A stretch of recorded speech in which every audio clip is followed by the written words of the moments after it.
oui, il faut Soupeau, penser à eux. Eddy Soupeau est avec nous, l'étudiante qui a écrit au président de la République. Bonjour Eddy. Bonjour. Bonjour, merci d'être avec nous Eddy.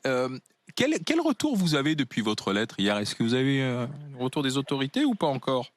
Non, j'ai pas de retour des autorités. J'ai principalement des retours d'étudiants en fait qui me remercient d'avoir mis des mots sur ce qu'ils ressentaient. Essentiellement, c'est surtout ça. Bah déjà, ça fait du bien, j'imagine, pour vos collègues étudiants, parce que ils sont chacun un peu assignés dans leur chambre, et tout d'un coup, il y a quelqu'un qui va les représenter et qui fait part de ce qu'ils ressentent. Oui, je pense. Et puis, même pour moi, mais comme pour tout le monde, c'est surtout savoir qu'on n'est pas les seuls à ressentir ça, qu'on est beaucoup à avoir le même sentiment et qu'on n'est pas juste des petits pleurnichards dans notre coin, puisque si notre sentiment il est partagé, c'est qu'il est quand même un minimum légitime. Mais je veux comprendre, vous êtes à Sciences Po Strasbourg, vous n'avez aucun cours en présentiel, comme on dit maintenant? Non, aucun cours depuis les vacances de la Toussaint. Mais même pas des demi-groupes. C'est ça, je ne comprends pas. Pourquoi on n'organise pas, avec un protocole sanitaire, des demi-groupes?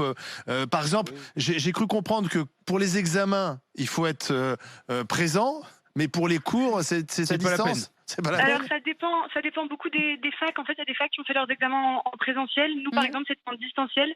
Donc, on a nos examens en distanciel. Mais Heidi, votre lettre qu'on a lue attentivement, c'est un coup de colère, c'est un coup de gueule aussi, dans les mots que vous avez choisis, parce que vous dites on existe.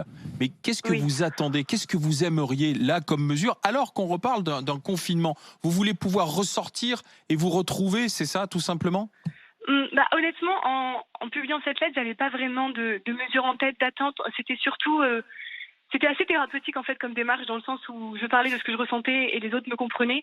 Et j'attends pas. Je suis consciente de la situation et que retourner en cours, ça impliquerait énormément de nouvelles contaminations. Et que voilà, même si à la fin de ma lettre je dis merde à la solidarité, bon, c'est pas dans ce sens-là évidemment. On veut être solidaire, mais on veut aussi qu'on nous considère et qu'on parle de nous et qu'on soit pas juste les oubliés, et que, à défaut de retourner en cours, même si personnellement moi c'est ce que j'aimerais, on aimerait au moins un renouveau pédagogique, qu'on s'adapte à nous, parce que la situation, on peut pas continuer avec les mêmes cours qu'on a maintenant, alors qu'on n'a pas la même vie, on va dire, si je puis m'exprimer ainsi. Alors Marianne. Oui, il y a aussi en fait tout le volet, peut-être que vous n'êtes pas touché par ça, mais il y a le vrai décrochage lié d'abord à ceux qui n'arrivent plus à suivre parce que justement il n'y a pas cette émulation, etc. Notamment ceux en première année. Et puis il y a aussi le décrochage lié à des raisons économiques qui est très important. Des profs. On parle là des étudiants en fac, mais je crois que mon fils a pas vu un prof de philo alors qu'il est en terminale depuis le 1er septembre. Heidi, pourquoi dans votre lettre vous parlez des prochaines élections et vous parlez de votre poids électoral aussi, Heidi? C'est une amie qui m'a dit oui, mais tu devrais parler de ça parce qu'au moins on nous écoutera, on nous considérera, parce que effectivement on est des adultes, parce que tout à l'heure je sais pas qui a parlé de moi en disant la môme, et je vous avoue que c'est un peu vexant parce que on nous infantilise beaucoup, et on est des adultes, on fait partie de l'électorat, on sera bientôt dans la vie active, et du coup c'est pas juste entre guillemets que on s'occupe pas de nous. Et du coup, je me suis dit que ce serait un argument de poids électoral. Gilles-William, c'est toi qui as dit la môme. Oui, ça se voulait affectueux. Je suis désolé si ça vous a blessé. Non, c'est pas grave. J'ai pas mal pris, mais je me dis que ça nous infantilise. Mais vous savez ce qu'on vous dit aussi, Heidi. On m'a rappelé mon âge. Sans non mais Heidi, au début de cette émission. Vous savez ce qu'on vous répond?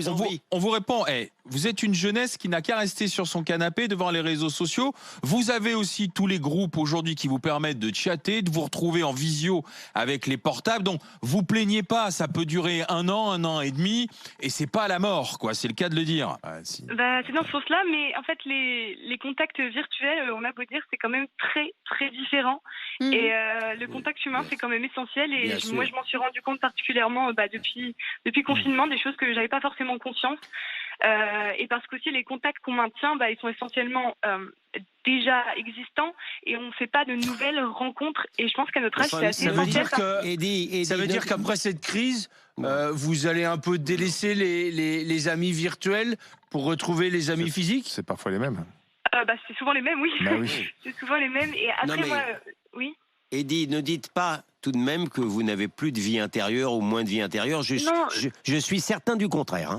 Oui, mais mais en fait, c'est la sensation que j'ai. Après, je vous la partage, vous ne me croyez pas ou voilà, mais elle est vraiment appauvrie dans le sens où je ressens un manque de créativité. Enfin, par exemple, moi qui ai toujours adoré écrire, ça fait 2 mois que j'écris plus, et peut-être c'est le premier truc que j'écris parce que j'ai plus d'inspiration. Alors, je sais pas vraiment vous expliquer pourquoi ni comment, et bien sûr, il y a sûrement pire, mais psychologiquement, personnellement, moi j'ai du mal à passer au-dessus de ça.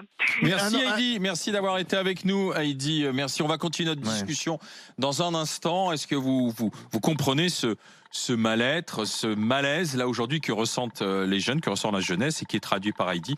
32-16 pour en parler avec les GG.